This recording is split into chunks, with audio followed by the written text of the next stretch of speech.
મિત્રો આપણે સીઆરસી સેન્ટરની અંદર આવેલા છે ને ત્યાં આગળ જો આપને ખ્યાલ હોય તો આપણે એક અહીં જે વિદ્યાર્થીઓ માટે જે ગવર્મેન્ટની એક્ઝામ છે એના માટે આપણે એક વ્યવસ્થા કરવામાં આવી હતી અને એને અનુલક્ષીને અત્યારે 4 બહેનો અહીંયા સ્ટડી કરી રહી છે જે લોકોને ફ્રી એકોમોડેશન પણ પ્રોવાઈડ કરવામાં આવ્યું છે. આપણે એમની જોડેથી જાણીએ કે ખરેખર શું શું ફેસિલિટી આપે છે. તો આપનું નામ શું છે? આશા વાંસદિયા. હા, કઈ રીતનું અહીંયા આગળ તમે સ્ટડી કરી રહ્યા છો? અમે અહીંયા જીપીએસસીના ક્લાસ કરાવે છે. હા. પછી હોસ્ટેલમાં રહેવાનું છે. તમારું નામ?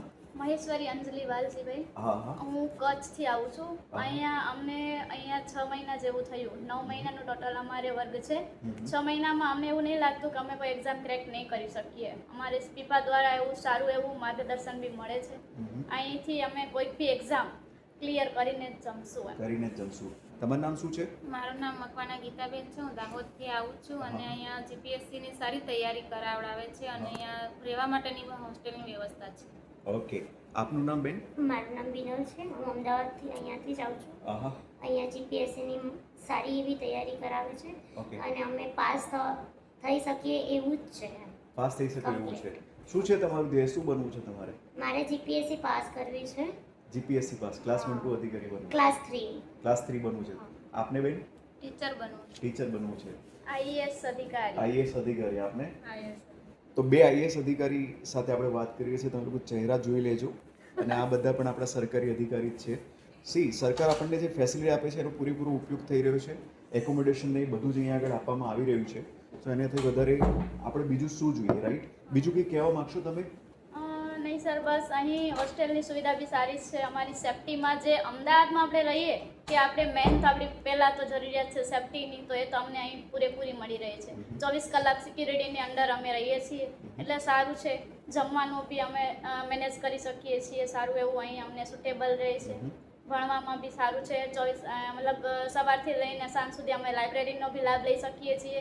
શનિવારે બી અહીં બંધ હોય પણ અમારી માટે સર એમને ઓપન કરી દીધી છે લાઇબ્રેરી કે નહીં, તમારે રીડ કરવું છે તો તમે કરજો, વાંધો નહીં. બાકી અમારે 9 વાગ્યાથી લઈ અને સાંજે 5 થી 6 વાગ્યા સુધી અમને લાઇબ્રેરીનો લાભ બી લઈ શકીએ છીએ ફ્રીમાં. એ બી સારું. એ બહુ સરસ. અને ભણવાનું બી ટોટલી ફ્રી છે. ભણવાનું બી ફ્રી. અને સ્પીપાની ફેકલ્ટી એટલે સર યુપીએસસી ક્રેક તો કરી જ શકાય ને. તો યુપીએસસી કરવાની જ છે આપણે, કરીને જ રહીશ. બધી યા તો ભણાવે છે કે એવું બધી રીતે? હા સર, બરાબર છે બધું. તમે શું કહેશો બીજા બહેનોને અહીંયા આગળ બોલાવવાનો પ્રયત્ન?